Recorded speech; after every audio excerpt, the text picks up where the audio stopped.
Дара, надявам се, че този път си изключил телефона и няма да вдигаш на никакви госпожи. Особено на тази по-немски. Искам да разбера всичко, което знаеш за агентите. Да, обещавам.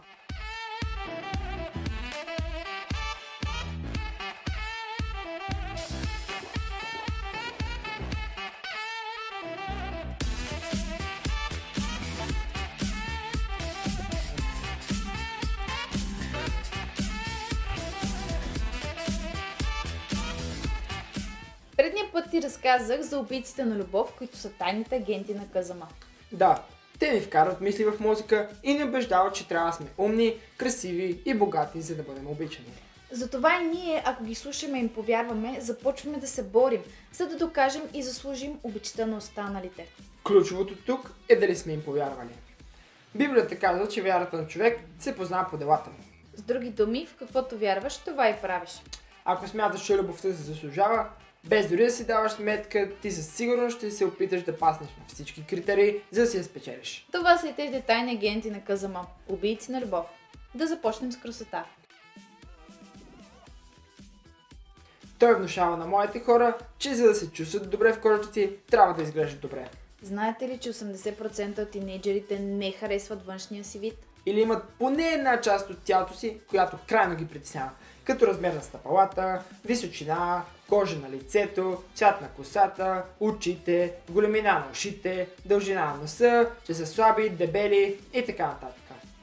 Колкото е незначителен да изглежда проблемът отстрани, това може да предизвика истинска тревога и депресия.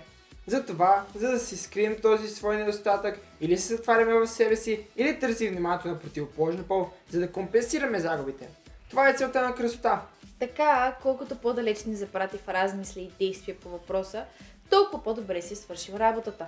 Междувременно ние си мислим, че правим нещо, а истината е, че само залъгваме себе си. Докато източникът ни на спокойствие е друг човек, този проблем ще продължи да съществува и когато най-малко очакваме, ще се върне с нова сила. И красота е съвсем доволен. Когато новата вълна от депресия ни залее, тогава вече сме опаднали в ръчичките. Единственият начин да се преборим с него е завинаги да приемем себе си такива каквито сме. Нали се сещате как някой става все по-красив, когато се влюбим в него? С нас е по същия начин. Когато започнем да обичаме себе си повече, тогава ще започнем и да се харесваме повече. И ще установим, че всъщност не сме чак толкова зле.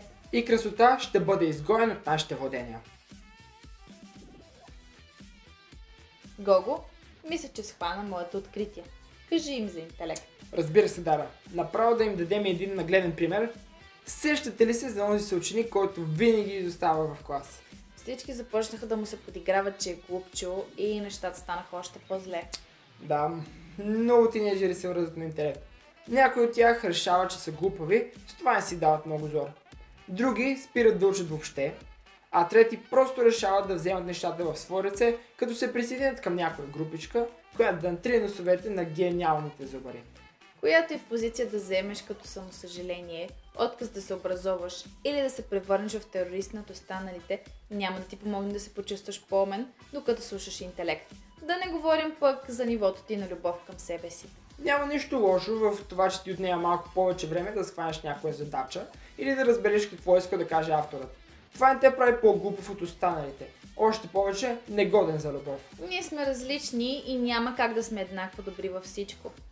И това е съвсем вреда на нещата. В крайна сметка, ако всички бяхме професори, най-вероятно все още щяхме да спорим дали Земята е кръгла и съществуват ли други планети в нашата галактика. Без да подценяваме научните трудове и хората, които стоят зад тях, разбира се. Keep calm и си дай малко повече време. Всичко става с постоянство. А ако да си лекар не е твоето нещо, просто не ставай лекар само защото всички в твоето семейство са. Остави интелект да се пробва с някой друг. Вместо това, започни да се занимаваш с нещо, което ти доставя удоволствие и те развива. Честна дума, ще се харесаш повече и настроението ти ще се качи. И определено няма да се чувстваш глупав. Стигнахме и до богатство. Третия подмолник, който ни притеснява. Той постоянно ни убеждава, че за да си търсен и обичан, трябва да се обличаш модерно, родителите ти да имат скъпа кола, баща ти да взема важна длъжност, да живеете в голяма къща, определен квартал и така нататък. В някакъв момент започваме да му вярваме и когато открием, че не притежаваме някой от изброените или нито едно, започваме да се чувстваме потиснати и непълноценни. Истината обаче и тук е друга. Дори да си имате всичко, рано или късно ще излезе нещо ново. Ако очаквате стойността ви като личност да се определя от вещи, има наистина от какво да се притеснявате. Битката е загубена, защото изобщо не трябва да сте на този фронт. Вместо постоянно да прекарвате време в моловете с богатство за нещо ново, по-добре си представете следната картина. 3 часа през нощта. Усещате, че нещо не е наред. Събуждате се и когато отваряте очи, виждате, че по лея над вас се клатушка. Земетресение. Лампите се светват и в останалите стаи от апартамента. Всички вече сте будни и знаете, че трябва да излезете навън. Добре, че е лято, за да не трябва да се обличате. Можете да излезете по пижама, защото случаят наистина е спешен. Когато сте навън, осъзнавате, че не сте взели нищо със себе си, защото сте бягали за живота си. Толкова сте удовлетворени, че сте добре и близките ви също, че някак останалото ще се нареди, дори и да загубите всичко останало.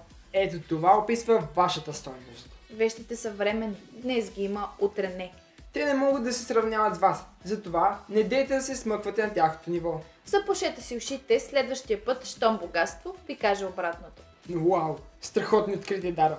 Боса на мафията срещу тинейджерите определено е разкрит. Само едно нещо не ми каза и миналия път. Защо любовта към себе си е толкова важна, че има 5 части, които се борят срещу нея? Ох, бях забравил за това, Гого. Отговорът на този въпрос и как да започнем да обичаме себе си, ще ти кажа, ама следващия път. Щом си казала, така да бъде. А вие до тогава можете да изгледате и предните ни видеа, за да не паднете в някой от клопките на тайните агенти. Споделете това видео с някой приятел, за да го предпазите. Ударете лайк, subscribe и камбанката, за да не пропуснете продължението. Чао!